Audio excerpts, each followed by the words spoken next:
Hi, this is Grandmaster Tartar Sauce again with the second part of my series about how to play the Danish Gambit as white.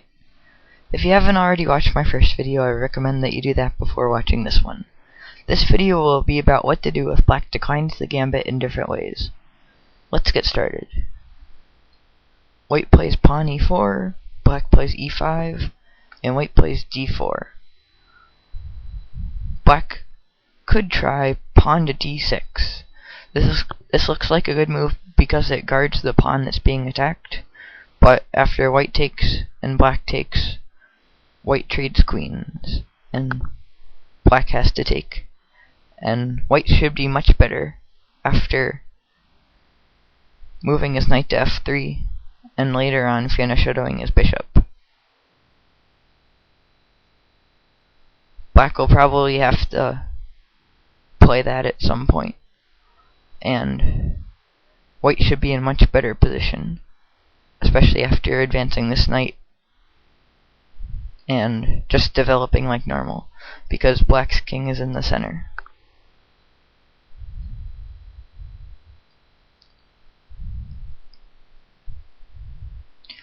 Black could also try knight to f6, but this is very risky because after pawn takes e5 and knight takes e4, white can play something like bishop c4, and black might play bishop c5, which I think is black's best move, actually, attacking the f2 square with two pieces.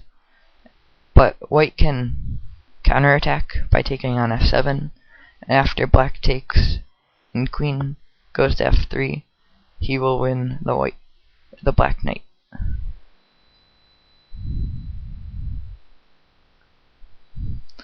Black might try knight to c6. Here white should play pawn to d5, gaining space and forcing the knight to move again. It also sets a trap. If black makes a mistake and moves the knight to d4, then white has a winning move. Do you see it? Pawn to c3 traps the knight. If instead of going to d4, black goes to b4, white can just move pawn to a3, and black has to retreat his knight again. White is in much better position here because black's only developed pieces on the rim, and knights on the rim are very dim, as I'm sure you've heard before, and white should be much better, especially after that bishop gets blocked in.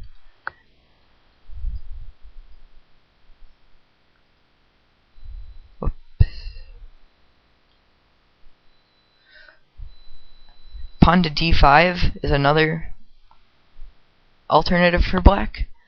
It's played occasionally, although it's not very good. After d takes e5 and d takes e4 and queen takes queen and king takes king, then white should be able to win back this pawn after knight to c3, and once again shadowing the bishop.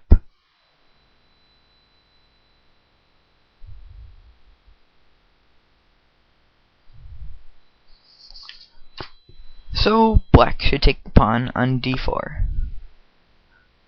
and white plays c3, because he wants to get to the Danish Gambit accepted position.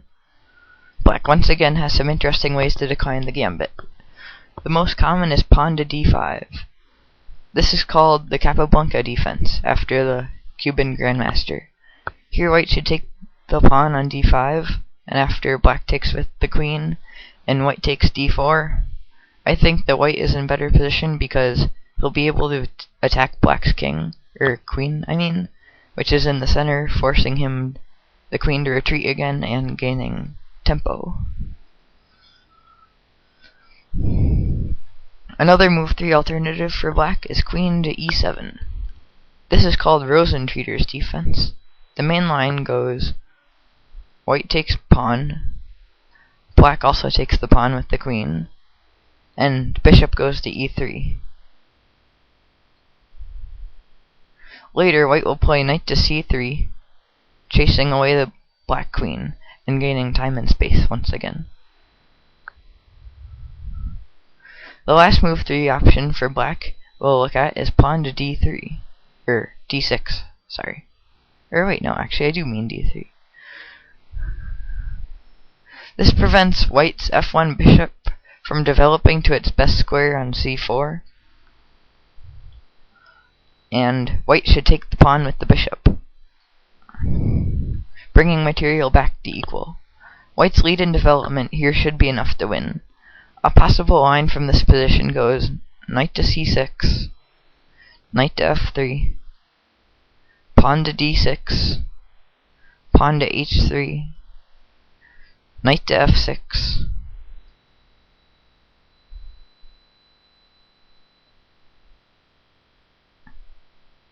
and then white will probably short castle.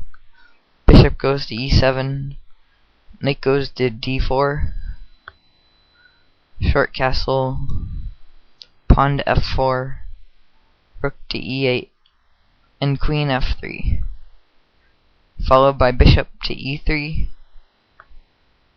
knight to d2, and pawn to g4. White is much better because of the large amount of space controlled by white on the king side. You don't have to memorize that line, I just showed it to you to give you a general idea of how white normally develops in this line.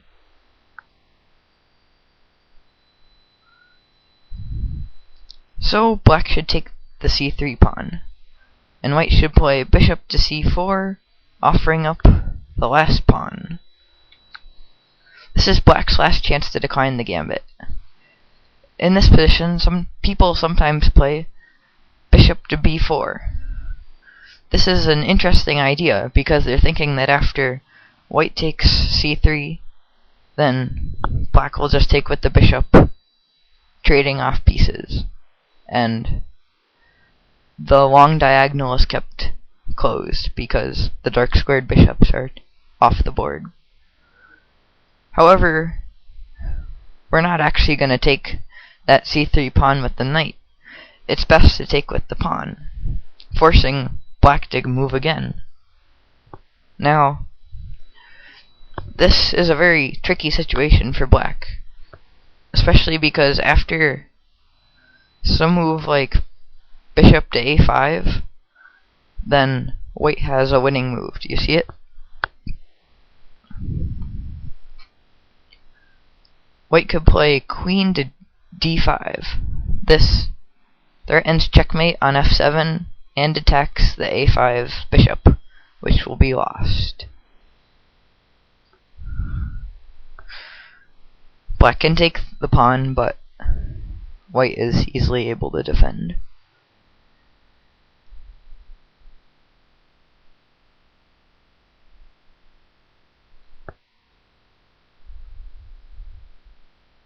So instead of going to a5, black might try something else like bishop to e7.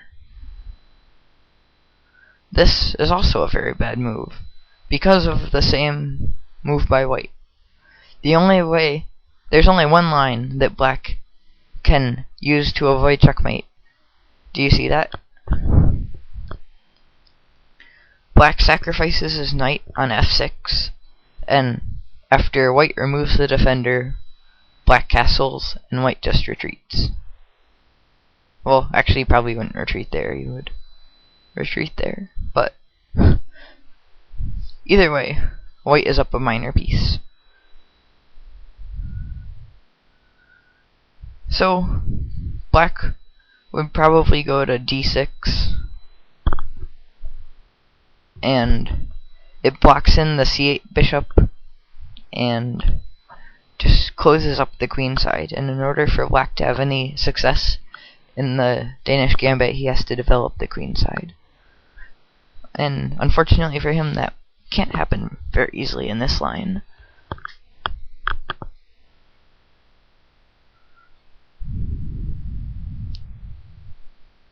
Okay. So black should take the pawn on b2.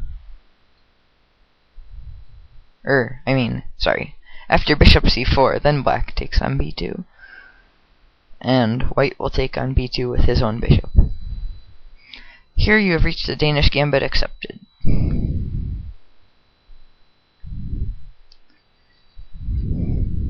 Thanks for watching. My next 3 videos will be on how to win with the Danish Gambit against different 5th moves by black.